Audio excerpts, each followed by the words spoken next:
Welcome to Wild Cowboy Tales. In a land where the law is but a whisper and violence is the roar, where the dust settles only to be stirred by the boots of the damned, one woman's journey of vengeance will carve a legend in blood and steel.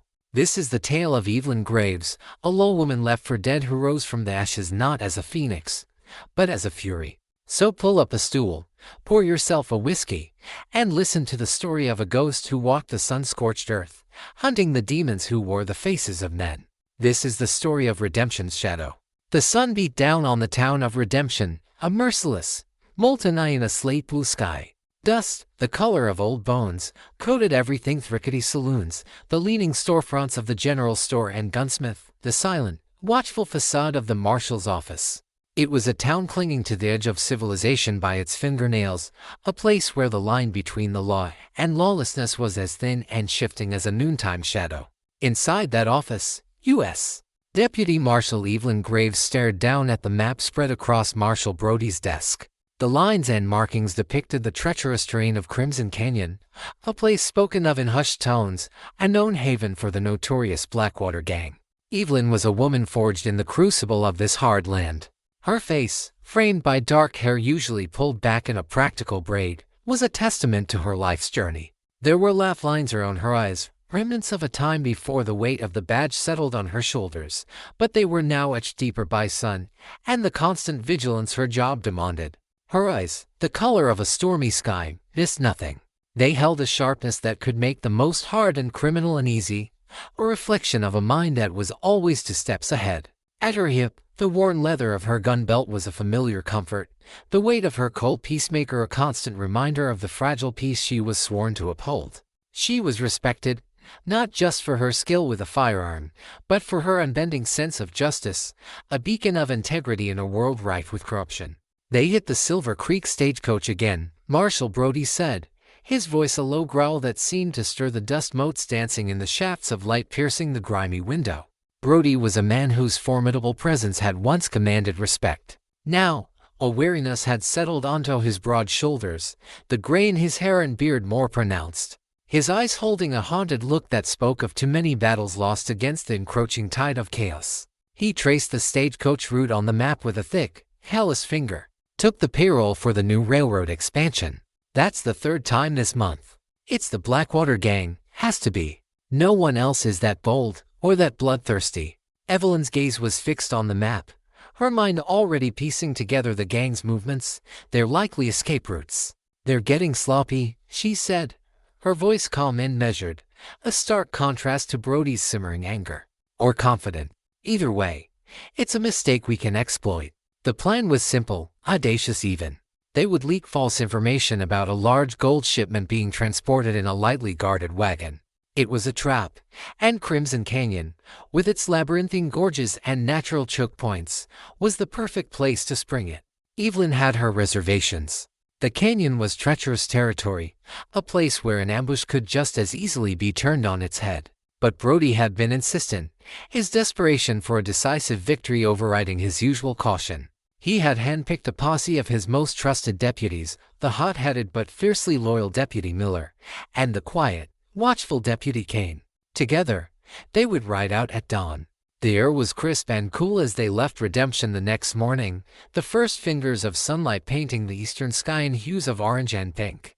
The town was still asleep, a peaceful facade that belied the violence that so often erupted in its dusty streets. Evelyn rode her steady mare, Artemis, her senses on high alert. The silence of the pre-dawn landscape was unnerving, a canvas upon which any sound howl of a lone coyote, the crunch of a horseshoe on rock was amplified. She watched Miller, his youthful bravado a stark contrast to Kane's stoic silence. She had a nagging feeling, a knot of unease in her gut that she couldn't shake. It was the kind of feeling that had kept her alive in this unforgiving land, a sixth sense honed by years of facing down danger. As they neared Crimson Canyon, the landscape grew more formidable. The open plains gave way to a narrow, winding gorge, its sheer red rock walls rising on either side like the gaping maw of some colossal beast. The air grew still, the only sound the rhythmic clopping of their horses' hooves and the creak of saddle leather. The trap was set. They dismounted, taking up positions behind a cluster of boulders that gave them a clear view down the canyon floor. The bait wagon, loaded with what appeared to be heavy crates, was positioned in the middle of the narrow pass, a tempting prize for any outlaw. The hours crawled by. The sun climbed higher in the sky, its heat intensifying the oppressive silence of the canyon. Evelyn's unease grew with every passing moment. This was too quiet, too perfect. The Blackwater gang was known for its cunning as much as its brutality. This felt less like a trap they were walking into, and more like one that was closing around her. The sound, when it came, was not the thunder of approaching hooves she'd been expecting. It was a single, sharp crack, the unmistakable report of a rifle, echoing through the canyon. But it didn't come from the direction of the approaching outlaws. It came from behind them. Evelyn's blood ran cold. She spun around, her hand instinctively going for her Colt, just in time to see Marshal Brody lowering a rifle, a wisp of smoke curling from the barrel. Deputy Miller lay on the ground, a look of stunned disbelief on his face, a dark stain spreading across his chest. Kane stood beside the marshal, his own pistol drawn, his expression unreadable. The world seemed to slow down, the canyon's silence amplifying the ringing in Evelyn's ears. The betrayal was a physical blow, a shard of ice through her heart. Brody, the man she had looked up to, the man who had been her mentor, had sold them out. The false information hadn't been leaked to the Blackwater gang. It had been a ruse to lure her here, to this desolate, blood-soaked canyon. "Why, Brody?" she managed to ask, her voice a hoarse whisper. The words felt like sandpaper in her throat. Brody's face was a mask of grim resolve. "Redemption is dying, Evelyn," he said, his voice devoid of any emotion. "The railroad is our only hope. The Blackwater gang, they made me an offer. A cut of their profits in exchange for cooperation. They wanted the law to look the other way. You were the only one who wouldn't." The pieces of the puzzle clicked into place, each one a fresh, agonizing step. The recent string of unsolved robberies, Brody's growing desperation, Kane's silent complicity. It had all been a lie, a carefully constructed web of deceit, and she had walked right into its center. "So you sell your soul for a dying town?" Evelyn's voice was low, laced with a venomous fury she had never known she possessed. "Souls don't put food on the table," Kane spoke for the first time, his voice flat and cold. It was then that the Blackwater gang emerged. Not on horseback, but on foot, materializing from the shadows of the canyon walls like specters. There were a dozen of them, their faces weathered and cruel, their eyes holding the cold glint of predators. Leading them was a man whose face was a roadmap of violence, a jagged scar running from his temple to his jaw. This was Silas the Vulture Kane, the ruthless leader of the Blackwater gang. "Well, well, Marshal," Kane said, a cruel smile twisting his scarred face. "You delivered as promised. A shame about the boy," he added, nudging Miller's body with the toe of his boot. "But business is business." Evelyn's gaze locked with Brody's. The man she saw was a stranger, his eyes filled with a chilling emptiness. The mentor, the friend, the man of the law was gone, replaced by a hollow shell. In that moment, something inside Evelyn broke. The ideals she had clung to, the belief in justice and the sanctity of the badge, shattered into a million pieces. "You're a coward, Brody," she spat, the words dripping with contempt. A flicker of something shame, perhaps, or regret crossed Brody's face, but it was gone as quickly as it appeared. He raised his pistol, its dark eyes staring at her with cold indifference. "I'm a survivor, Evelyn. It's time you learned the difference." The world exploded in a cacophony of gunfire. Evelyn reacted on pure instinct, diving behind the boulders as bullets ricocheted off the rock, sending chips of stone flying. She came up firing, her Colt bucking in her hand. One of the outlaws clutched his chest and fell. Another screamed as a bullet tore through his shoulder. She was outnumbered, outgunned, and betrayed, but she would not die easy. She caught a glimpse of Kane moving to flank her, his face a grim mask. She fired, the bullet kicking up dust at his feet, forcing him back. But it was a temporary reprieve. Kane and his men were advancing, their combined firepower pinning her down. A searing pain shot through her left arm as a bullet grazed her, and another tore through her side, stealing her breath and sending a wave of hot agony through her body. Her vision began to blur, the edges darkening. She could hear the triumphant shouts of the outlaws, the cold, detached voice of Brody giving orders. Through the haze of pain, she saw him standing over her, his face unreadable. He had done this.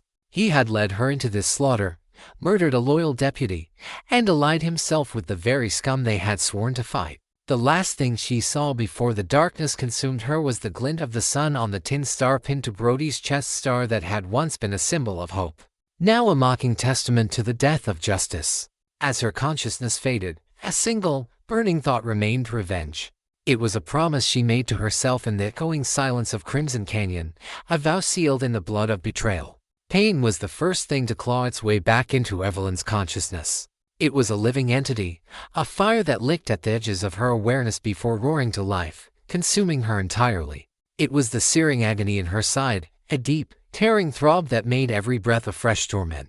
It was the sharp, burning fire in her left arm, and the dull, brutal ache in her head where it had struck the unforgiving rock. For a time that had no meaning, there was only the pain and the suffocating darkness. She drifted on a black, feverish sea, pulled under by waves of delirium, only to be thrown back onto the jagged shores of semi-consciousness.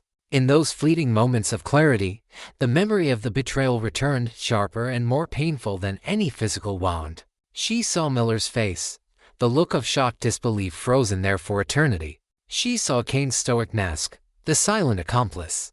And most vividly, she saw Brody, his eyes cold and empty, the smoking rifle in his hands. The images played over and over, a private hell projected onto the inside of her eyelids. They had left her for dead. The thought was a cold, hard stone in the pit of her stomach. They had watched her fall, listened to her ragged breaths, and simply walked away, leaving the canyon to be her tomb. The vultures, both the feathered kind and the two-legged ones led by Silas Kane, would have picked her bones clean. But she wasn't dead. A primal, stubborn spark of life, buried deep beneath the agony and despair, refused to be extinguished. It was this spark that forced her eyes open. The world swam into focus, a blurry, sun-bleached vista of red rock and merciless blue sky. The sun was lower now, casting long, distorted shadows across the canyon floor. The bodies were gone, Miller's, and those of the outlaws she'd managed to take with her. There was only the dark, ugly stain on the ground where Miller had fallen, a grim testament to the morning's violence. They hadn't even afforded him the dignity of a burial. Thirst was the next sensation to announce itself, a raw, rasping need that scraped her throat and cracked her lips. Water, her mind screamed. Move. Moving was a monumental task. Every muscle screamed in protest. Pushing herself up with her good arm sent a fresh wave of blinding pain through her side, and she collapsed back to the ground, a choked gasp escaping her lips. Gritting her teeth, she tried again, this time rolling onto her stomach. The world tilted and spun, but she held on, bile rising in her throat. Slowly, painfully, she began to crawl. She had no destination, no plan beyond the next agonizing inch. Her world shrank to the rough, gravelly ground beneath her hands, the strain in her shoulders, the relentless fire in her side.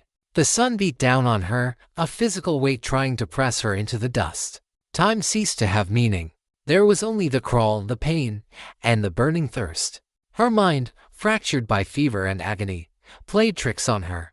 She heard whispers on the wind, the ghostly echo of Brody's voice, the cruel laughter of Silas Kane. She saw mirages shimmer in the heat as a cool, clear stream that vanished as she drew near, the silhouette of a rider that dissolved into a strangely shaped cactus. She didn't know how long she crawled. Hours bled into what felt like days. The sun set, plunging the canyon into a cold, predatory darkness, and she kept moving, guided by instinct and a sheer, bloody-minded refusal to die in this place. The cold gnawed at her, a different kind of pain from the heat, one that seeped into her bones and made her shiver uncontrollably. It was during this long, dark night of the soul that the grief finally gave way to something harder, something colder. The image of Brody's face, once a source of comfort and guidance, now fueled a rage so pure and white-hot it burned away the tears before they could form. Justice was a word for fools and dead men. What she wanted now was not justice. It was retribution. When the sun rose again, she found it. Not a mirage this time, but a thin, muddy trickle of water seeping from a fissure in the rock face, pooling in a shallow depression. It was barely more than a puddle, but to Evelyn, it was an ocean. She collapsed beside it, plunging her face into the cool, gritty water, drinking until her stomach cramped. The water was lukewarm and tasted of earth, but it was life. She rested there, gathering what little strength she had, before tending to her wounds. Her shirt was stiff with dried blood. Tearing a strip from the hem with her teeth and her good hand, she soaked it in the precious water and began to clean the gash in her side. The bullet had torn through flesh and muscle, a nasty, ragged wound that was already showing the angry red signs of infection. The graze on her arm was less severe, but still oozed and burned. She had no medicine, no bandages, nothing but dirty water and a scrap of cloth. It would have to be enough. She tore another strip from her shirt and packed it tightly into the wound in her side, biting down on her lip to keep from screaming as a fresh wave of agony washed over her. For 2 days, she stayed by that seep, hoarding the water, her body racked with fever. She drifted in and out of a hellish dreamscape where the dead walked and whispered her name. She saw Miller, his eyes accusing. "You led us here. You trusted him." She saw her father, a stern lawman himself who had taught her to shoot, his face etched with disappointment. The badge is a sacred trust, Evie. Never betray it. And always, there was Brody, his face shifting from mentor to murderer, the tin star on his chest glinting like a malevolent eye. On the 3rd day, the fever broke. She awoke drenched in sweat, her mind clear for the first time since the ambush. The pain was still a constant companion, but the debilitating delirium had receded. Hunger had replaced thirst as her most pressing need. She knew she couldn't stay here. She needed shelter, food, and time. Time to heal, and time to plan. With monumental effort, she got to her feet, using a sturdy branch as a crutch. Leaning heavily on it, she began to walk, following the base of the canyon wall, one agonizing step at a time. Her salvation came in the form of an old, abandoned prospector's shack, tucked away in a small, hidden side canyon. It was little more than a one-room hovel, its timbers bleached gray by the sun, the roof sagging in the middle. But to Evelyn, it was a palace. Inside, it was musty and filled with the ghosts of forgotten hopes. A rickety cot stood against one wall, a stone fireplace against the other. A battered tin plate and cup sat on a small, crude table. More importantly, there was a rain barrel outside, half full of stagnant but life-sustaining water, and a search of the cabin's corners yielded a treasure trove, a rusty hunting knife, a half-empty box of matches, a small sack of hardened beans, and, tucked under the loose floorboards, an old, single-shot Springfield rifle and a handful of cartridges. The shack became her sanctuary and her forge. The days that followed were a grueling routine of survival. She learned to set simple snares, catching the occasional rabbit or squirrel, which she would cook over a small, carefully concealed fire. She boiled the water from the rain barrel, using the tin cup. She redressed her wounds daily, cleaning them as best she could, her own body slowly, stubbornly fighting off the infection. The pain was her constant teacher, a reminder of what she had lost and what she had to do. But the physical healing was only half the battle. In the long, quiet hours, alone in the vast, indifferent wilderness, she began to reform her soul. She stripped away the woman she had been, piece by piece. The deputy marshal who believed in due process and the rule of law was dead, buried in the dust of Crimson Canyon alongside Deputy Miller. The woman who respected and admired Marshal Brody was a naive fool who had paid the ultimate price for her misplaced faith. All that was left was the core of her being, a core of grief, rage, and an iron will to survive. She spent hours with the old Springfield, cleaning it meticulously, learning its weight and balance, its quirks and its strengths. With her limited ammunition, every shot had to count. She set up targets, a knot on a distant tree, a small rock on a ledge, and practiced, her movements stiff and painful at first, but growing smoother, more certain, with each passing day. Her left arm was weak, the nerves damaged, but she learned to compensate, to shoot with a new, steady deadliness. She practiced with the hunting knife, its rusty blade a cruel extension of her own will. She was no longer a peacekeeper. She was becoming a weapon. One evening, as the sun set, painting the canyon walls in fiery shades of orange and red, she took out the dented, blood-stained badge she had carried in her pocket. For a long moment, she stared at it, the symbol of a life that was no longer hers. It represented a promise, a system, a set of ideals that had utterly failed her. It was a lie. With a final, decisive movement, she threw it into the heart of her small fire. She watched as the flames licked at the tin, charring it, melting it, until it was an unrecognizable lump of metal. As the last embers of the fire died down, a new woman rose from the ashes. She was leaner, harder, her face a mask of grim determination. The softness in her eyes was gone, replaced by a cold, predatory light. The storm that had once brewed in their depths had broken, leaving behind a chilling calm. She was no longer Evelyn Graves, deputy marshal. She was a ghost, a rumor, a whisper of vengeance on the wind. Her mission was simple, her purpose absolute. She would hunt down every member of the Blackwater gang, one by one. She would dismantle Silas Kane's empire of fear. And then, when they were alone, when they thought they were safe, she would come for Kane and Brody. She would make them look into the eyes of the woman they had left for dead, and she would be the last thing they ever saw. Redemption was a dying town, Brody had said. She would be its reckoning. The town of Scorpion Creek was a festering sore on the hide of the territory. It wasn't a place people came to build a future, it was a place they ended up when they had no future left. The single dusty street was bookended by a livery stable that smelled of rot and a saloon whose batwing doors seemed to sigh with a permanent weariness. In between, a handful of clapboard buildings leaned against each other as if for support, their windows like vacant eyes staring out at the oppressive heat. This was Blackwater territory, a hub for their smuggling and extortion, and the fear was a tangible thing, thick and suffocating like the ever-present dust. Into this mire walked a ghost. The woman who entered Scorpion Creek was a far cry from the U.S. deputy marshal who had ridden into Crimson Canyon. Evelyn Graves was buried in that canyon. The woman who survived was leaner, her face gaunt and angular, tanned to the color of worn leather by the relentless sun. The scar on her arm was a jagged, angry line, and a slight limp favored the leg on the side where Brody's bullet had torn through her. Her dark hair was cut shorter, ragged and practical, often tucked under a wide-brimmed, battered hat that kept her face in shadow. Her eyes, however, were the most profound change. The righteous fire was gone, replaced by the flat, patient watchfulness of a predator. She wore coarse-spun trousers, a dusty shirt, and a worn riding coat that concealed the hard lines of her body and the hunting knife sheathed at the small of her back. The old Springfield rifle was her only constant companion, wrapped in a blanket and tied to her saddle. She had traded Artemis for a tough, wary Mustang with a mean streak, a horse as anonymous and resilient as she had become.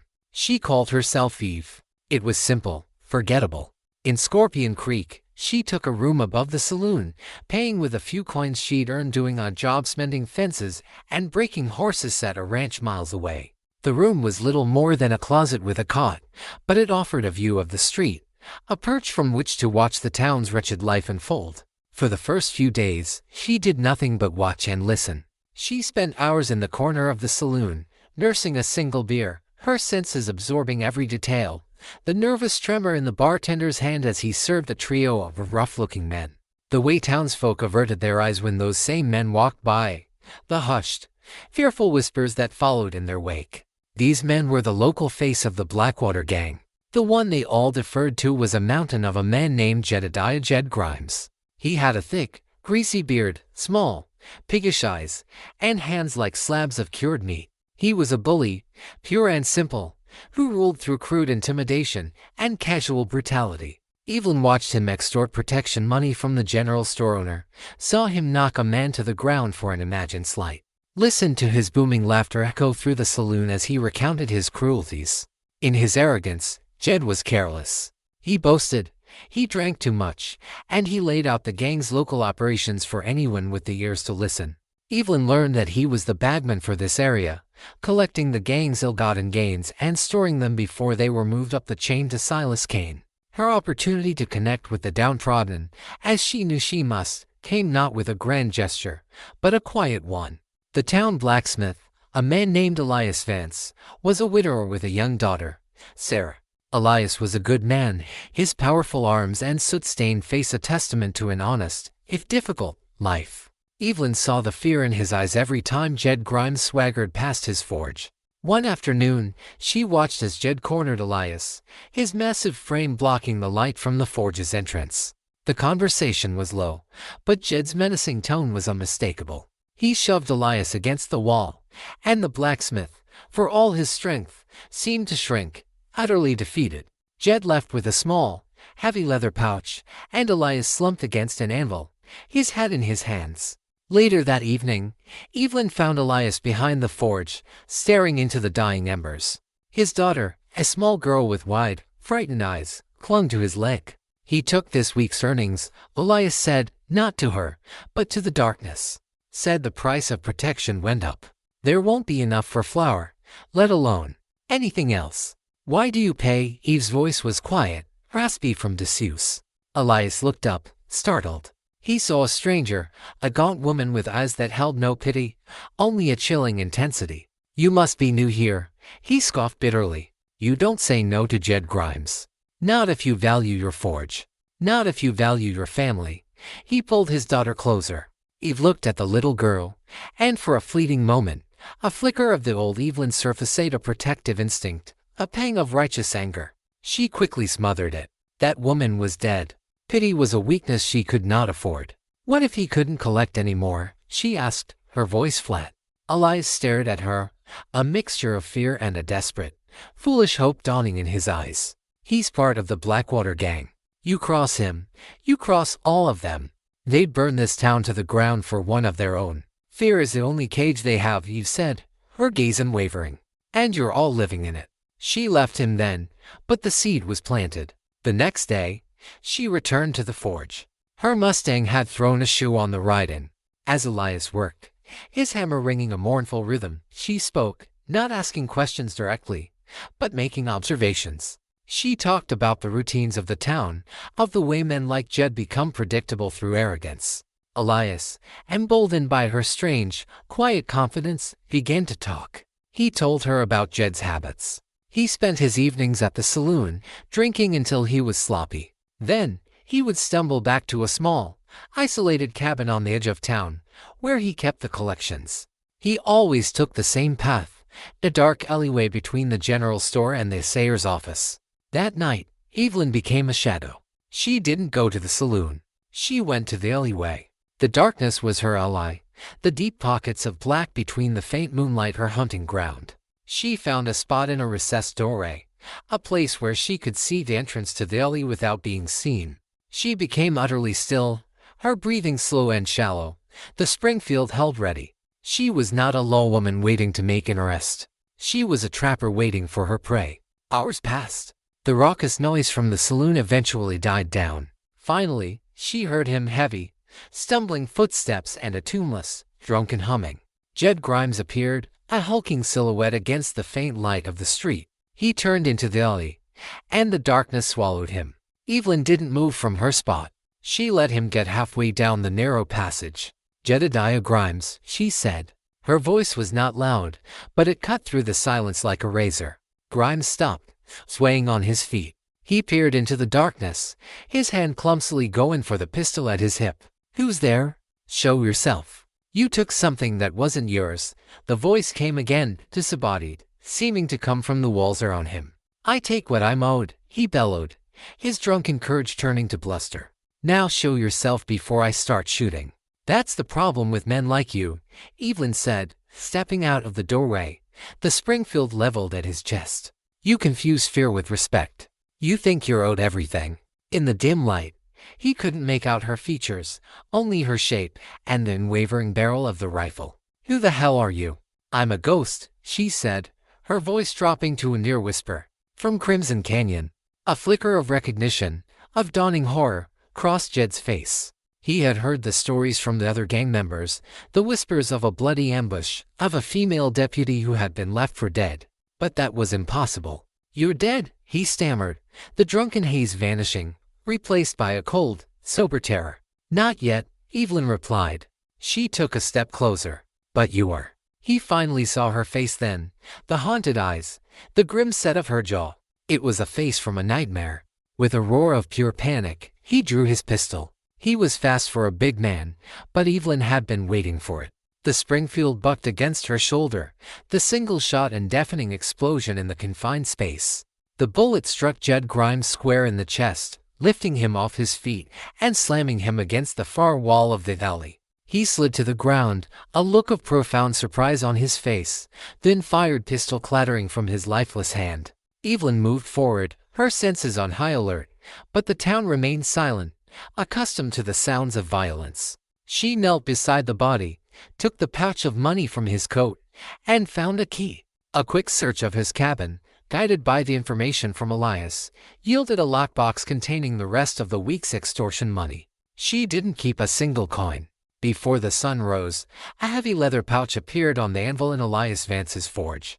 Another was left on the doorstep of the general store.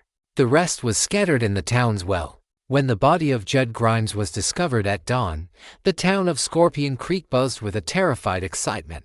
The Blackwater gang was not invincible. A specter was haunting them, a ghost who did not steal for greed, but who delivered a final, brutal form of justice. And in the shadows, Evelyn Graves watched, her face impassive. This was only the beginning. The death of Judd Grimes sent a tremor through the Blackwater gang's network. It wasn't the loss of the man. Men like Judd were expendable cogs in Silas Kane's machine. It was the manner of his death that was unsettling.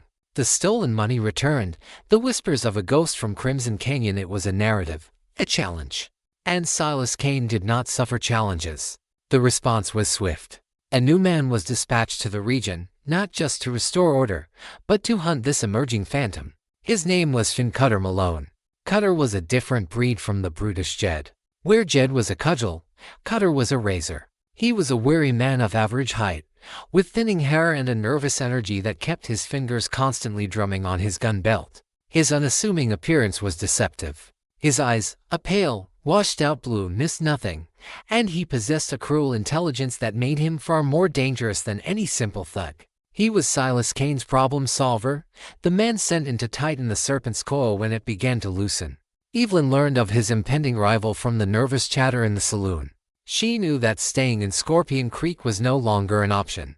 A man like Cutter would dissect the town, piece by piece, until he found what he was looking for. She needed a new vantage point, a place where she could observe the gang's operations without being at the center of their investigation. Her target was Tumbleweed Crossing. It was little more than a fortified way station, a saloon, a hostel, and a large stable, but it was a critical artery for the Blackwater gang. It was where they received supplies, fenced stolen goods, and passed information. To understand the beast, she needed to see its heartbeat. Leaving Scorpion Creek before dawn, she rode hard, circling wide to cover her tracks. She arrived at Tumbleweed Crossing a day later, no longer the silent drifter, but a woman looking for work. She presented herself to the way station's owner, a portly, sweating man named Hobbs, whose fear of the gang was palpable. She claimed her horse had gone lame and she was broke. She was a hard worker, she told him, and wasn't afraid of trouble. Hobbs, short-staffed and perpetually intimidated by his outlaw clientele, hired her to muck out stalls and serve drinks when the saloon got busy. It was the perfect cover. She was invisible, a part of the background. Men drank, gambled, and talked freely in front of the quiet woman who refilled their glasses and cleared their tables. Her nights were spent in a small, hay-filled loft above the stables, a position that gave her a clear view of everyone who came and went. She worked tirelessly, her body aching, but her mind was a steel trap, cataloging every face, every conversation, every transaction. She began to map the serpent's body, the ranchers who paid for protection, the freight drivers who smuggled contraband, the corrupt officials who looked the other way. She learned the gang's schedules, their routes, their codes. And she learned about Cutter Malone. Cutter arrived a week later, not with a posse, but alone, riding a fine black gelding. He didn't announce himself, but a hush fell over the saloon as he entered. He moved with a quiet, predatory grace, his pale eyes scanning the room, assessing every man in it. Evelyn, standing behind the bar, kept her head down, wiping a glass, her heart hammering a slow, steady rhythm against her ribs. This was the most dangerous man she had faced since the canyon. He didn't begin with threats or violence. He began with questions. He spoke to Hobbs, to the stable hands, to the regular patrons. His voice was soft, almost gentle, but his questions were like surgical probes, expertly seeking out lies and inconsistencies. He wanted to know about strangers, about any unusual events, about the whispers from Scorpion Creek. Evelyn watched him work, recognizing a mind as sharp and analytical as her own had once been. She felt a cold knot of professional respect, immediately followed by a wave of revulsion. He was a master of his vile craft. One evening, he sat at the bar, directly in front of her. "Whiskey," he said, his eyes fixed on her. Evelyn's hands didn't tremble as she poured the drink. She placed it in front of him, her gaze focused on the counter. "You're new?" he stated, not a question. "Needed the work," she replied, her voice low and even. "Where from?" "All over." He took a sip of the whiskey, his eyes never leaving her face. Hard life for a woman all over. He was probing, looking for a reaction. Evelyn gave him none. "I'm looking for someone," he continued, his voice dropping. "Maybe you've seen them. They say it's a woman. A real ghost, they say. Causing all sorts of trouble for my associates."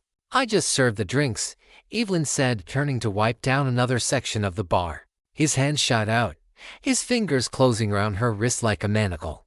They weren't strong like Jed's, but they had a weary, tensile strength that was surprisingly powerful.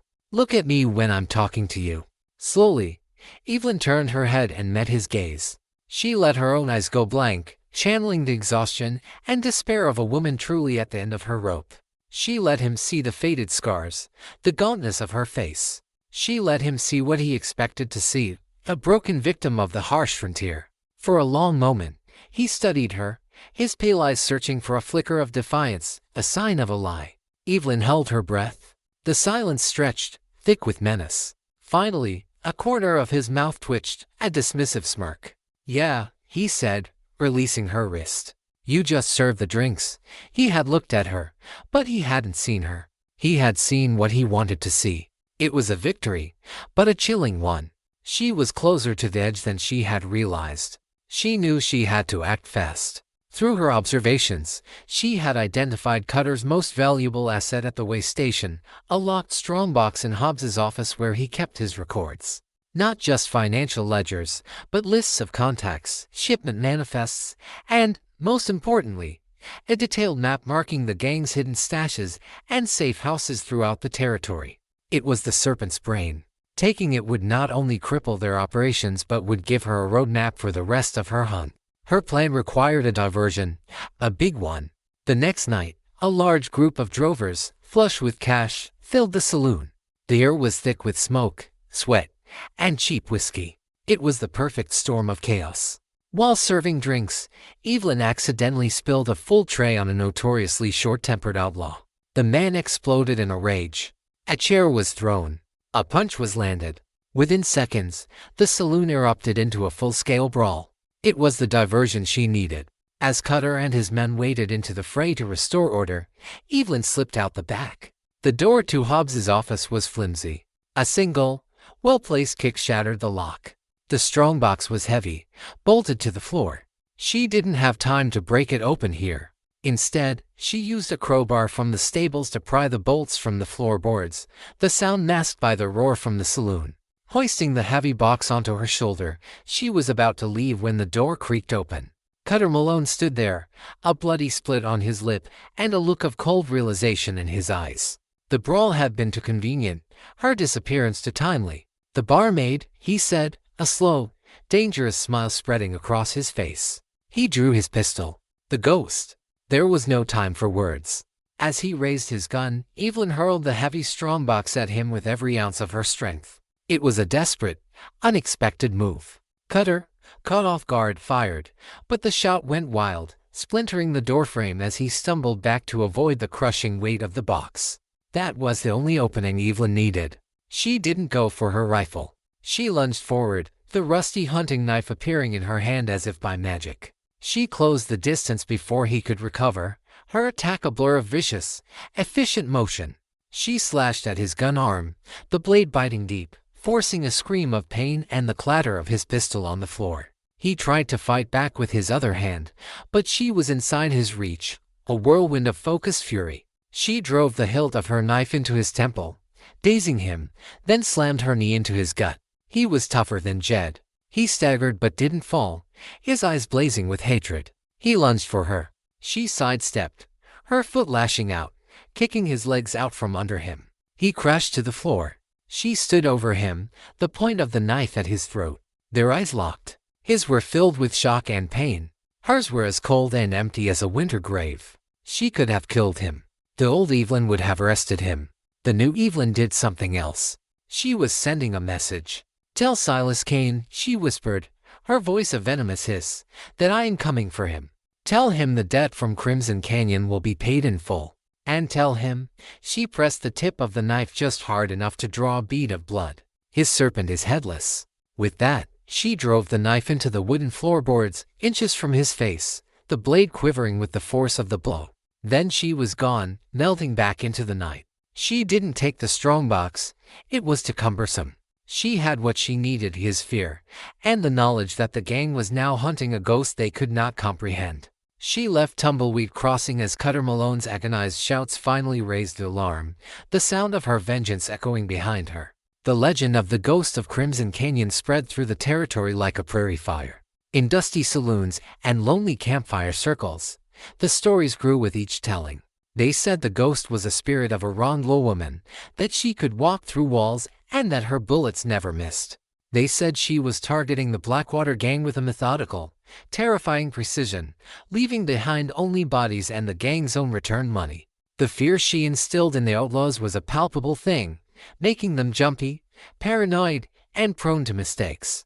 But her actions also created a vacuum, and the ensuing chaos, retaliatory raids by the gang on terrified civilians, bloody infighting among those jockeying for power was destabilizing the entire region. The territorial government, prodded by panicked railroad barons and influential ranchers, finally responded. They sent a new U.S. Marshal to the region, a man with a reputation for being incorruptible, intelligent, and utterly devoted to the letter of the law.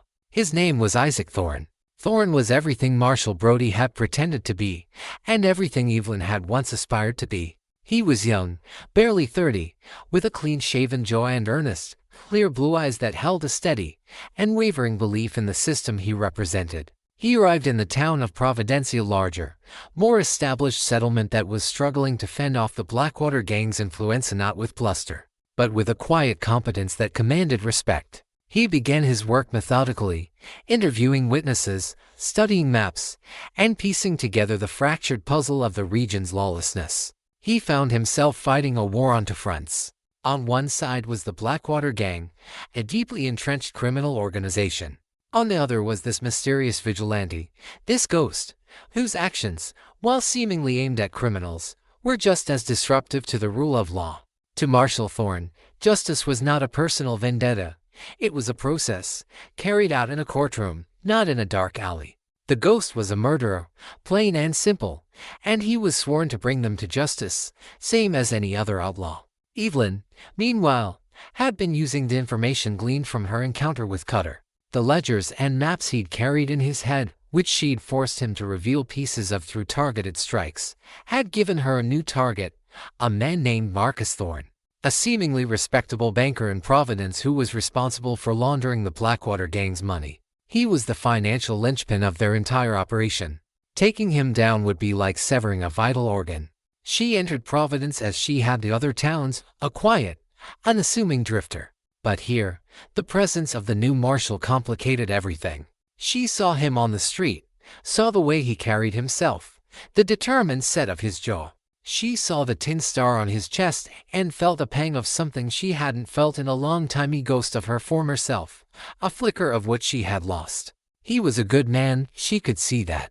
And he was hunting her. She was now caught between the lawless and the law, an outlaw to both. Her surveillance of the banker, Thorne, revealed he was clever and cautious. He did his dirty work after hours, using the privacy of his bank to cook the books and prepare the gang's money for transport. Evelyn planned her strike for a Saturday night, when the bank would be closed and the streets quiet. She found a vantage point in a hotel room across the street, watching the lights in the bank's windows. But as she prepared to move, she saw something unexpected. Marshal Thorne, on his nightly patrol, noticed the same faint light. His instincts, sharp as her own, told him something was wrong. She watched as he moved cautiously towards the bank, his hand resting on the butt of his Colt.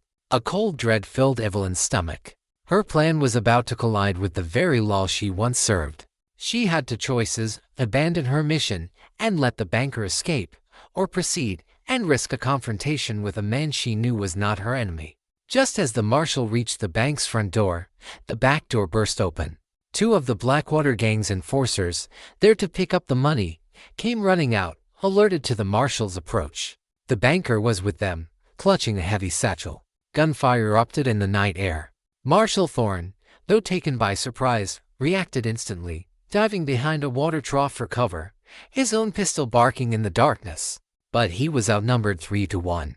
From her window, Evelyn saw it all unfold. She saw the flashes of gunfire, saw the marshal pinned down. He was a good shot, but the odds were impossible. This was not her fight. He was the law, and she was the ghost. Getting involved was a risk she couldn't afford. But as she watched one of the outlaws take careful aim at the marshal's position, she couldn't stop herself. The protector, the deputy she had been, rose from its shallow grave. The Springfield was a part of her now. She brought the stock to her shoulder, sighted down the barrel, and exhaled. The rifle's report was a deeper, more powerful sound than the pistols below. Across the street, the outlaw aiming at Thorne crumpled to the ground, a hole in his chest. The sudden shot from an unseen fourth party threw the gunfight into chaos. The remaining outlaw and the banker panicked, firing wildly into the darkness before making a run for the alleyway. Marshal Thorne, seizing the opportunity, moved from his cover, firing and wounding the second outlaw. The banker, Thorne, however, scrambled away into the shadows, still clutching the money. Evelyn's face was a grim mask. She had saved the marshal, but her primary target was escaping. Leaving the Springfield, she slipped out of the hotel. She moved through the back alleys, her knowledge of urban shadows as sharp as her knowledge of the wilderness. She intercepted the banker as he tried to get to a horse tethered behind the saloon. He was a portly man, and used to running, and his breath came in ragged, terrified gasps. When he saw her emerge from the darkness, a knife in her hand, he froze, his face a mask of terror. She didn't speak. She simply took the satchel of money from his nerveless fingers. Then she disabled him with a quick, precise blow to the side of his knee, crippling him but not killing him. She left him groaning on the ground and vanished. By the time Marshal Thorne had secured the wounded outlaw and reached the alley, he found only the whimpering banker and the abandoned satchel. The money was gone, but tucked into the banker's vest pocket was a single playing card, a queen of spades, with a ragged hole punched through its center. It was the same sign that had been found in the wreckage of other Blackwater operations. The ghost's calling card. Thorne now had a chilling realization. The phantom shot that had saved his life had come from his other quarry. The vigilante had been watching him. They had been in the same place, at the same time, on opposite sides of the law, yet fighting the same enemy. Later that night, as Marshal Isaac Thorne sat in his office, staring at the perforated playing card, his deputy brought him a message that had been left pinned to the office door. It was written in a clean, steady hand on a scrap of paper. "Marshal," it read, "you hunt snakes with a rulebook while they poison the well. I don't have that luxury." The banker was their heart. Now, he's just another broken piece. Stay out of the shadows. They don't belong to you anymore. Thorne stared at the note, a conflict raging within him. The ghost was a killer, an outlaw. And yet, she had saved his life. She was bringing a brutal, chaotic form of justice to a land that was starved for any justice at all. He was the law, and she was the echo of what happened when the law failed. He now knew his hunt was not just for a gang of criminals, but for a woman who was both his enemy and his savior, a ghost born from the very system he had sworn to uphold. The news of the disastrous gunfight in Providence and the crippling of his banker reached Silas Kane like a physical blow. He was not a man who resided in the dusty outposts his gang terrorized. He operated from the relative comfort of a fortified ranch deep in the Badlands, a sprawling fortress protected by loyal gunmen, and the unforgiving landscape. He was a strategist, a businessman whose commodity was fear. For months, this ghost had been a persistent annoyance, a gadfly nipping at the heels of his organization.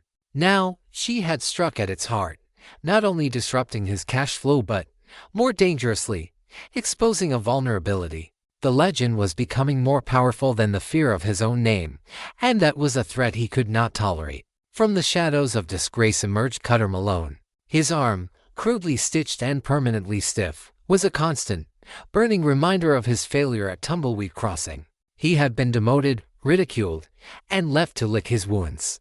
Now, he saw an opportunity for redemption in Kane's fury. "She's not a spirit," Cutter insisted, his voice a low, intense rasp as he stood before Kane in the ranch's main study. The room was a monument to stolen wealth, with a large oak desk, leather-bound books, and a map of the territory covering one wall. "She's flesh and blood. And she thinks. She anticipates. She uses our own patterns against us. To catch her, we have to stop thinking like thugs and start thinking like her." Kane, a man whose patience was as thin as a razor's edge, listened. Desperation made him receptive. "And how do you propose we do that, Cutter? How do you trap a ghost?" "You don't hunt it," Cutter said, a cruel light glinting in his pale eyes. "You anchor it. Ghosts are tied to places, to people. She isn't just killing for the sake of it. She's leaving a message. She's building a reputation among the dirt diggers and the farmers. She's giving them hope. So, we'll take that hope and we'll burn it to the ground." The plan was as simple as it was evil. They would return to one of the first places the ghost had struck, a place she had liberated. They would make an example of it so brutal, so absolute, that no one would ever dare whisper her name again except as a curse. Their target was Scorpion Creek, and the anchor they would use to draw the ghost out was a blacksmith named Elias Vance and his young daughter. Meanwhile, Marshal Isaac Thorne was facing his own frustrations. He had the wounded outlaw and the banker in his custody, but they were terrified into silence.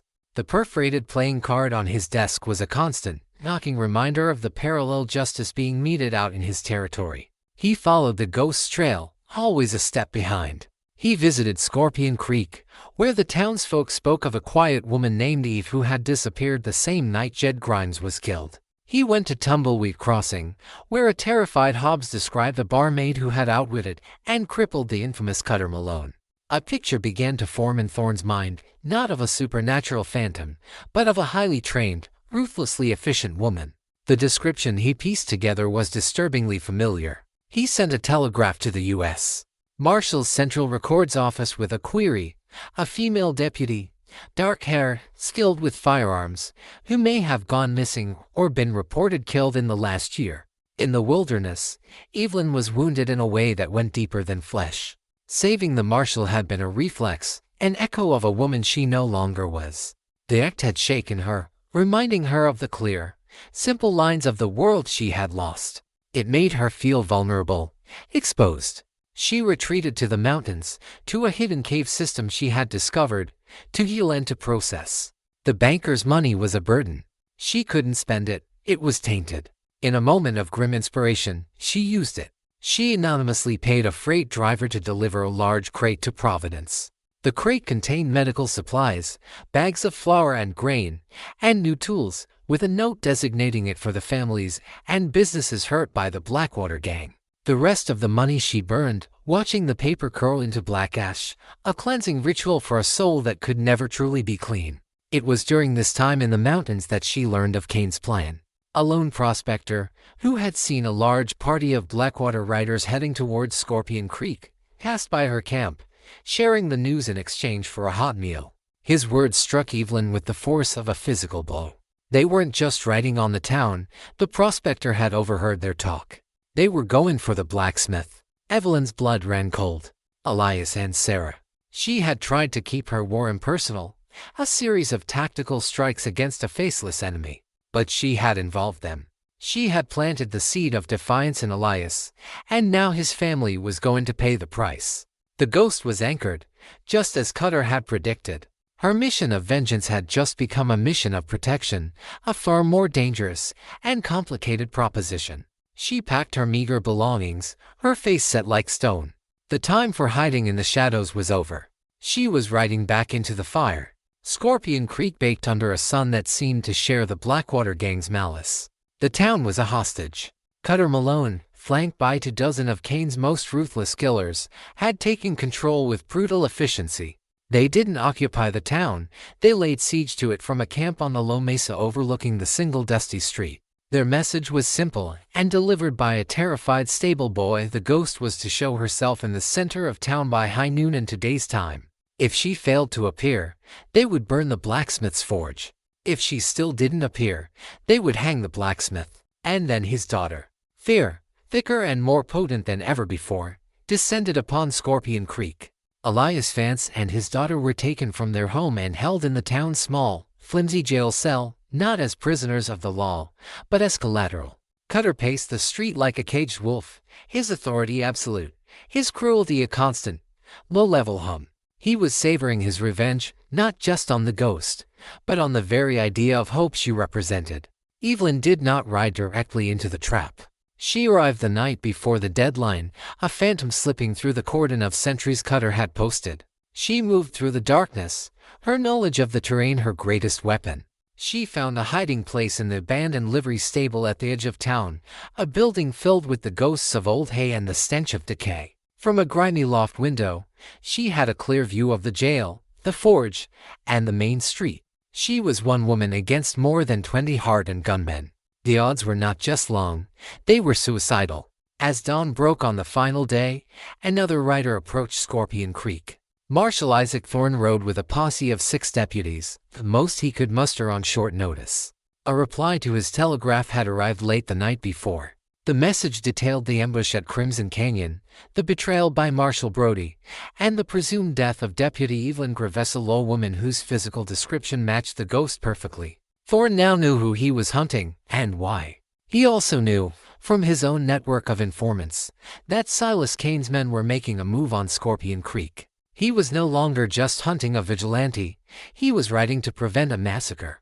Thorne's arrival threw Cutter's plan into disarray. He had expected a lone, desperate woman, not the United States Marshal Service. Cutter, seeing his intricate trap about to be spoiled, made a rash decision. He ordered his men to fortify their positions, using the town's buildings for cover. He sent a man to drag Elias and Sarah from the jail and barricade them inside the blacksmith's forge. It would be their funeral pyre. From her perch, Evelyn watched the situation devolve into a nightmare. Thorne and his men were caught in the open as they entered the main street. Gunfire erupted from windows and rooftops. One of the deputies went down, his horse rearing in panic. Thorne and the others scrambled for the scant cover offered by a water trough and a freight wagon. They were pinned down, a formal, by-the-book posse caught in a guerrilla war. Evelyn's mind raced. Her primary goal was Elias and Sarah. Her secondary goal was to kill as many Blackwater men as she could. Her third, and most complicated goal, was to do this without getting Marshal Thorne and his men killed. The lawmen and the outlaw, their purposes were now irrevocably, violently intertwined. She would not fight their fight. She would fight hers.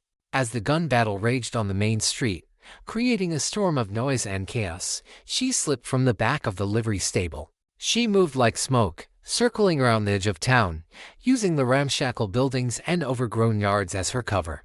Her target was the forge. 2 guards were posted at the back door. They were focused on the sounds of the main battle, their attention diverted. They never heard her approach. The first man died with her knife in his ribs, a silent, efficient kill. The second turned at the sound of his partner's gasp, his eyes widening in shock as Evelyn's hand clamped over his mouth, her other hand drawing the blade across his throat. She gently lowered the body to the ground and listened at the heavy oak door of the forge. She could hear Sarah crying, and Elias's low, soothing voice trying to comfort her. 2 more men were inside, their voices sharp and nervous. She couldn't burst in. They would kill the hostages instantly. She needed another way. Her eyes scanned the building. The forge itself, the great stone hearth and chimney, was built against the back wall.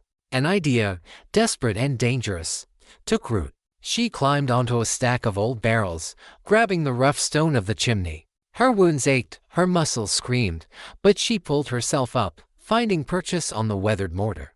She climbed onto the roof, silent as a cat. The roof had a small, soot-blackened ventilation hatch directly over the hearth. It was her only way in. Slowly, carefully, she pried it open. Below, the forge was dark, the only light coming from the barricaded front windows. The 2 outlaws stood near the front, rifles ready. Elias held Sarah in a protective embrace near the great anvil, as far from the door as possible. She could drop down, but the noise would give her away. She took a breath and committed. Hanging from the edge of the hatch, she swung her legs, finding the top of the hearth's hood with her boots. From there, it was a controlled drop into the cold, ash-filled fireplace. She landed in a crouch, covered in soot, but silent. She was a demon conjured from the fireplace. Before the two outlaws could process the impossible sight of the soot-blackened woman rising from the hearth, she was on them. She fired the Springfield from her hip. The heavy slug tore through one man. She dropped the rifle and drew her Colt, a weapon she had scavenged and restored. A ghost of her past life fiend put a bullet in the second man's head before he could even raise his own gun. The sudden violence, so close and so final, stunned Elias into silence. Sarah screamed. "Get down," Evelyn commanded, her voice a harsh rasp. She grabbed the fallen outlaw's rifle and extra ammunition and moved to the front window, peering through a crack in the barricade. The battle outside was still raging. Thorne and his men were holding on, but their position was precarious. Evelyn was now inside the fortress, a viper in the nest. From her new vantage point, she could see the positions of Cutter's men who were firing on the marshal. She was no longer just a ghost. She was an avenging angel. One by one, she began to change the odds. A rifleman on the roof of the general store slumped forward. A sniper in the hotel window fell back, his shot going wild. Her fire was precise, deadly, and came from a direction no one expected. Marshal Thorne, pinned behind the wagon, saw the tide turning. He didn't know how or why, but the pressure on his position was lessening. He saw the rifleman on the roof fall, and realized the shot had come from the forge, from the very building where the hostages were being held. The ghost was inside. She was fighting. For a moment, law, duty, and vengeance were all aimed in the same direction. "They're getting hit from the forge," Thorne yelled to his remaining men. "Lay down covering fire. We're moving up." The battle for Scorpion Creek had just entered its bloodiest chapter. The forge became the epicenter of the storm. Outside, Marshal Thorne and his deputies used the shift in momentum to their advantage, advancing from cover to cover, their fire now coordinated and purposeful. Inside, Evelyn fought a different kind of war. It was a war of angles, of patience, of single, perfect shots. She moved between the barricaded windows and cracks in the walls, a phantom marksman dismantling Cutter's siege from within. Elias, recovering from his shock, became her unlikely ally. His initial terror was replaced by a grim resolve. This woman, this ghost, was the only thing standing between his daughter and a horrific death. "The side wall," he said, his voice low and urgent, pointing to a section of the forge's wall made of looser stone. "I was meaning to repair it. A man could knock a hole through there. Get a clear shot at the saloon." Without a word, Evelyn handed him a heavy smithing hammer. While she continued to pick off Blackwater men, Elias worked with a desperate, focused energy, the thud of the hammer against stone a percussive beat in the symphony of gunfire. Sarah huddled under a heavy workbench, her hands over her ears. Cutter Malone, watching his men fall from an unseen enemy, felt his control slipping. Panic was turning to rage. He realized the ghost was inside the forge, that she had somehow turned his own trap into her fortress. "Burn it," he screamed, his voice raw with fury. "Forget the marshal. Burn that forge to the ground." Several outlaws broke from their positions, carrying lit torches and cans of lamp oil. They charged across the dusty street, a suicidal run into the teeth of the marshals and Evelyn's combined fire. Two went down immediately. A third reached the forge, splashing the flammable oil against the dry timber walls before a bullet from Thorne's pistol sent him spinning into the dirt. But it was too late. A thrown torch followed, and the side of the forge erupted in a whoosh of orange flame. Smoke began to fill the interior, thick and acrid, the heat intensified by the second. "The well pump," Elias choked out, pointing towards the back. "We have to get Sarah out of here." Evelyn's mind worked with cold clarity. The fire was a threat, but it was also a screen. "Keep her low," she ordered Elias. "Go out the back. Stay behind the building. Head for the livery. Don't stop for anything." As Elias scooped up his daughter and scrambled towards the rear exit, Evelyn provided covering fire, her shots forcing Cutter and his men to keep their heads down. The roar of the flames grew louder, the crackle of burning with a hungry, monstrous sound. Marshal Thorne saw the flames and knew his time was running out. He had to end this, now. "Charge," he yelled, leading his deputies in a final, desperate push. Just as Elias and Sarah slipped out the back, Cutter and his remaining men, driven by the marshal's advance, converged on the forge, determined to kill the ghost in her fiery tomb. Evelyn met them at the door. She stood in the swirling smoke and heat, a silhouette against the raging fire, her face smeared with soot, her eyes burning with a cold, terrifying light. She was no longer a woman, but an elemental force of destruction. The close quarters fight was brutal and primal. She fired her Colt until it was empty, then used it as a club. She drew her knife, the blade a flickering arc of death in the firelight. She was wounded again, a bullet grazing her ribs, a knife slash opening a long gash on her forearm. But for every wound she took, she inflicted a fatal one. She fought with the desperation of a cornered animal and the skill of a master tactician. Through the smoke, she saw him, Cutter Malone. He stood at the edge of the inferno, his face a mask of triumphant hatred, his pistol leveled at her. Time seemed to slow. She was out of bullets, her knife arm tangled with another dying outlaw. This was the end. A shot rang out, but it wasn't from Cutter's gun. It was from the side. Cutter jerked, a look of surprise on his face, as a red flower bloomed on his chest. He staggered back, his pistol firing harmlessly into the burning roof. He collapsed, his pale eyes staring and seeing at the inferno he had created. Marshal Isaac Thorne stood 20 yards away, his pistol smoking in his hand. He had made his choice. He had shot Cutter Malone to save the life of the outlaw known as the Ghost. The fight was broken. The remaining Blackwater men, their leader dead, threw down their guns or fled into the Badlands. Thorne and his deputies moved in, securing the prisoners and tending to the wounded. Thorne walked towards the burning forge. Through the smoke and haze, he saw her, Evelyn Graves. She stood for a moment, her chest heaving, leaning on the doorframe of the inferno. Their eyes met across the space. No words were exchanged. There was a moment of silent, profound understanding. He was the law. She was justice. And for one bloody moment, they had been allies. Then, she turned and disappeared into the smoke and chaos at the back of the building, vanishing as suddenly as she had appeared. By the time Thorne got there, she was gone. All that was left was the burning forge, the dead, and the quiet sobbing of a little girl clinging to her father in the shelter of the livery stable. The siege was over. The aftermath of the battle was a grim tableau of smoke, blood, and exhaustion. Marshal Thorne established a semblance of order, his weary deputies rounding up the few Blackwater survivors and tending to the wounded townspeople. Elias and Sarah were safe, a small, singular victory in a field of carnage. Thorne's actions had made him a hero to the people of Scorpion Creek, but his mind was elsewhere. He was thinking of the woman who had vanished into the smoke, the ghost he had saved. He had found a tattered piece of her coat near the back of the forge, stained with fresh blood. She was wounded, perhaps badly. His duty demanded he track her, but a deeper, more complex instinct told him to let her go. For now, Evelyn did not go far. The wound in her ribs was deep, and the blood loss had left her weak and dizzy. She found refuge in an old, abandoned mine shaft a few miles from the town, a place of deep darkness and merciful cool. For days, she drifted in a feverish state, tending to her injuries with the last of her supplies, her body and soul screaming for rest. But there was no rest. Not yet. Her war was not over. The foot soldiers were dead, the lieutenants broken, but the architects of her destruction, the origin of her pain, were still out there. Brody and Kane. Word of the slaughter at Scorpion Creek and the death of Cutter Malone reached Silas Kane's ranch, carried by the few terrified survivors. But it was followed by even more devastating news. With his operations in disarray and his enforcers dead or captured, Marshal Brody and Deputy Kane saw their opportunity. They had been living on Kane's payroll, protected but essentially prisoners.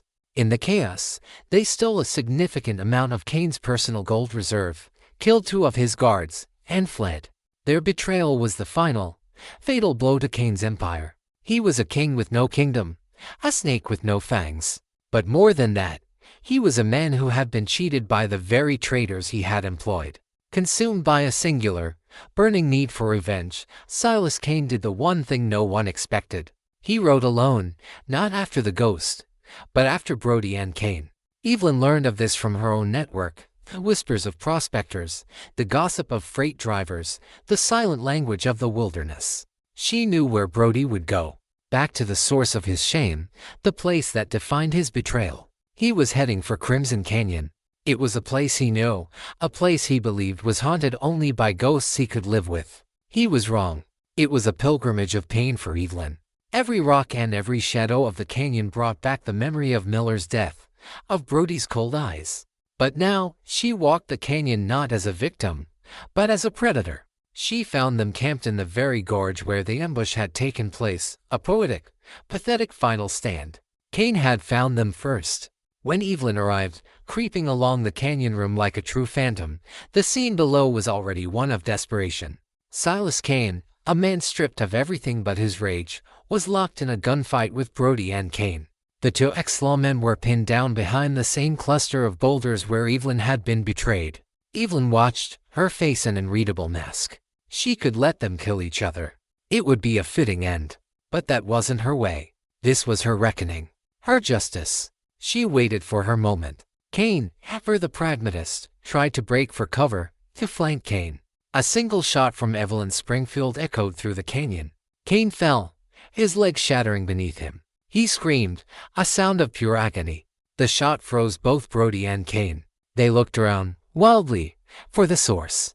"Hello, Brody," Evelyn's voice drifted down from the rim, cold and clear. It was the voice of a dead woman. Marshal Brody looked up, and his face, already pale with fear, turned ashen. He saw her, a dark silhouette against the setting sun. The ghost of his greatest sin returned to claim her due. "Evelyn," he breathed, the name a ragged whisper. "It's over," she said, her voice devoid of emotion. "Your money, your power, it's all dust." Seeing his chance, Silas Kane raised his pistol towards the stunned Brody. But before he could fire, another shot from Evelyn's rifle kicked the gun from his hand, shattering his wrist. Kane howled in pain, clutching his ruined hand. Evelyn made her way down the steep canyon side, moving with a fluid, deadly grace. She walked into the center of the gorge, the final act of her tragedy about to play out. She faced the three men who had defined her new existence, the mastermind, the traitor, and the accomplice. "You took everything from me, Brody," she said, her voice dangerously quiet. "My life, my honor, my name. I had no choice, Evelyn," he stammered, his eyes pleading. "It was for the town, for redemption." "You had a choice," she cut him off, her voice like steel. "You chose gold over a tin star. You chose a coward's life over a good man's death. Miller had no choice. You took his from him." She turned her cold gaze on Silas Kane, who was cradling his broken hand, his face contorted in a mask of pain and hate. "And you built an empire on the misery of others. Look at it now. Dust and blood." She then looked at Kane, who was trying to crawl away, dragging his shattered leg behind him. She walked over and stood over him. He looked up at her, his face slick with sweat and terror. He had been the silent one, the watcher. He had stood by and let it all happen. She offered him no words. She simply raised her Colt and shot him once through the heart. The execution was swift, brutal, and utterly final. Brody screamed, a pathetic, broken sound. Evelyn turned back to him. The sun had set, and in the deep twilight of the canyon, her face was a terrifying mask of shadow and vengeance. "I'm not going to kill you, Brody," she said, and the words were somehow more terrifying than a bullet. "You're going to live. You're going to take what's left of your stolen gold, and you're going to ride out of this territory and never come back. And every day for the rest of your miserable life, you will look over your shoulder for me. Every shadow, every whisper on the wind. You'll think it's me. I am the ghost that will haunt you until the day you die." She turned to the wounded Silas Kane. "He's all yours," she said. Then, she turned her back on all of them and walked away, melting into the darkness of the canyon from which she had been reborn. She didn't look back to see the primal scream of rage and pain as Silas Kane, the broken devil, fell upon Marshal Brody, the damned soul, to claim his final due. The reckoning was complete. In the months that followed, a fragile peace settled over the territory. The Blackwater Gang, headless and broken, withered into nothing. Some of its members were hunted down by Marshal Thorne's posses, others simply vanished, swallowed by the frontier. The railroad construction moved forward unimpeded, and towns like Providence and even a slowly recovering Scorpion Creek began to breathe again. The suffocating weight of fear finally lifted. Marshal Isaac Thorne became a respected figure, a symbol of the law's eventual, inevitable triumph. He officially closed the case on the Crimson Canyon ambush, listing Marshal Brody and Deputy Kane as killed by Outlaw associates. He never officially found a body for Deputy Evelyn Graves, listing her as missing, presumed dead. He knew better. Sometimes, late at night in his office, he would look at the perforated playing card he kept locked in his desk. He had brought the law back to the territory, but he knew, with an unshakable certainty, that it was a ghost who had cleared the path. He never hunted for her again. Elias Vance rebuilt his forge, bigger and stronger than before. His daughter's laughter, once a rare and precious sound, now filled the air regularly. On the anniversary of the siege, he would close his shop, and he and Sarah would ride out a little ways from town. They would leave a small, carved wooden horse and a clean canteen of water under a lone cottonwood tree. It was a quiet offering to the guardian angel who had walked out of a fire to save them. The legend of the ghost of Crimson Canyon endured. It became a story told to frighten misbehaving children and arrogant outlaws alike. They said she still roamed the high plains, a silent watcher who delivered a swift and final justice to those who preyed on the weak. Some claimed to have seen her, a lone rider on a weary Mustang, a phantom silhouetted against the blood-red sunset. But no one ever got close. Evelyn Graves was gone. The woman who remained had no name. She had found her vengeance, but it had not brought her peace. It had scoured her clean, leaving behind an aching emptiness. She bore the scars of her journey, both on her skin and on her soul. She was hunted by the law in other territories, a wanted woman with no home and no future. But she was free. She drifted from place to place, never staying long, her instincts honed, her heart encased in ice. She was a myth, a whisper. The fury that had driven her had cooled to embers, but the skills remained. And sometimes, in a town where the law was weak and a bully grew to bold, a good family would find an anonymous bag of coins on their doorstep, and a local tyrant would be found in a dark alley. A single, expertly placed bullet hole in his chest, a perforated playing card left behind as the only clue. And so, we leave this tale. But if you ever find yourself riding through those vast, lonely lands where the sky is endless and the wind whispers secrets through the sagebrush, listen closely. You might just hear the story of a low woman who died and was reborn as a legend, a woman who lost everything and in doing so became a symbol of the wild and tamable justice of the frontier. You might just hear the tale of redemption's shadow, the ghost on the wind,